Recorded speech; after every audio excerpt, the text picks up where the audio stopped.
G'day trendsetters, I'm here in the backyard with my rhubarb plant which sorely needs some TLC. And also this plant here I divided 3 or 4 years ago, and I took a few of the divisions to the work garden, the work veggie garden. And about a week ago I had a half a bag of ℏ𝒌 left over, and I just thought, okay, I'll just throw it around the rhubarb I have at work.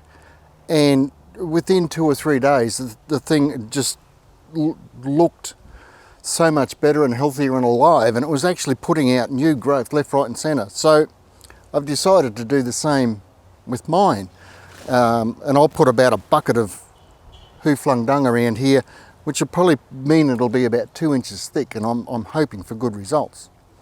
A few things I had to do first though, and that was to clean up all the old leaves that had fallen down and laid on the ground. When these big leaves fall down, they stop the water, stop you from being able to get water to the root system of your rhubarb. So it's always a good idea to keep harvesting these older leaves, even if you don't use them. Just throw them straight in the compost. Secondly, speaking of compost, I grabbed a bucket of compost and I put that around too, because I'm always trying to improve the soil around my plants, and the compost is king basically for that. Thirdly, this has to go. If you've got rhubarb and you start to see a flower spike, I should have done this weeks ago, but today's the day. So anytime you see a flower spike, just get down as low as you can and snip him off.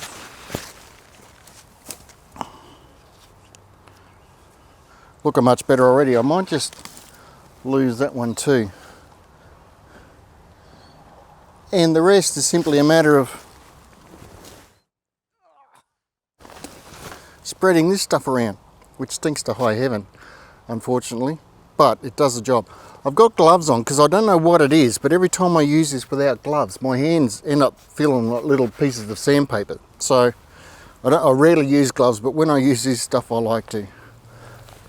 Now, when you apply this, you're not going to want this within 4 or 5 inches of where the stems of your rhubarb meet the ground.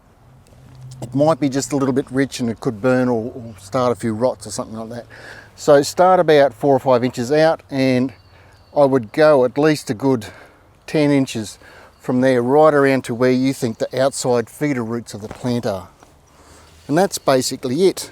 I'm a bit hemmed in here. I've got some bull's blood beetroot there. It's in the way a little bit, but ow, stick under my knee. Basically all we're going to need to do. I might top it up again in summer after it's settled a bit, but this rhubarb should be a powerhouse of stems within a couple of weeks, and I'm looking forward to a little bit of rhubarb and custard for dessert. Anyhow, I'll keep going and finish this off. That's about all I can say. Is I just tidied up the old dead leaves and the bigger leaves that are lying on the ground, added a good bucket of compost and mulch. Oh, and cut that flower head off. That's it. Water, loves water. It's about 3:30 in the afternoon. I've got this big tree to my west here, so I've planted it so as it doesn't get that hot western afternoon sun. It does get lovely morning sun up until about maybe 1, 2 o'clock, and then it's shaded all afternoon. And in my climate, where summers do get quite hot, you really do need to protect it from that western sun. Otherwise, water, mulch, maybe a little bit of liquid fertilizer once a month just to keep it going. I think that's it. Anyhow, I hope you got something out of that. If you did, please like the video. Also, it would mean a lot to me if you would consider subscribing as well. It all goes to helping me make more videos like this one in the future, and hopefully I will see you in those future videos. Cheers, thanks for watching.